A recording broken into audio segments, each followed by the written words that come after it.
Worshippers gear up for summer, and with the 4th of July being one of the biggest beach days of summer, one doctor hit the sand today with some sunscreen and some life-saving advice. Beachgoers were enjoying the sun and surf on a perfect summer day today. And while many were working on their tans, some made sure to wear sunscreen. Why? Because it's dangerous not to. Get burned. And getting a burn is something Dr. Ted Daly, the director of pediatric dermatology at NUMC, does not want anyone to get. So today he performed his annual summer ritual, handing out sunscreen and some valuable tips. You need to minimize your time in the sun, staying in the shade, using a shirt, putting that on top, and trying to just stay out of the sun is key. Using a sunscreen is important, and you want to use at least a number 30 or so.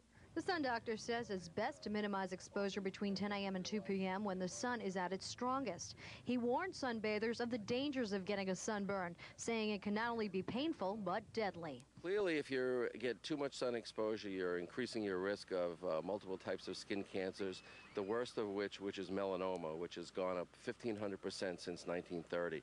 So melanoma is a killer cancer unless it's gotten early. Dr. Daly says to make sure to protect the kids whose skin is the most vulnerable to the sun, and this mom is not taking any chances. I put on the sunscreen on their backs and stomachs, arms, and legs at the house with their bathing suits on before we get to the beach. Dr. Daly does want everyone to not only be safe in the sun, but to have a fun summer, and says, don't forget the sunscreen.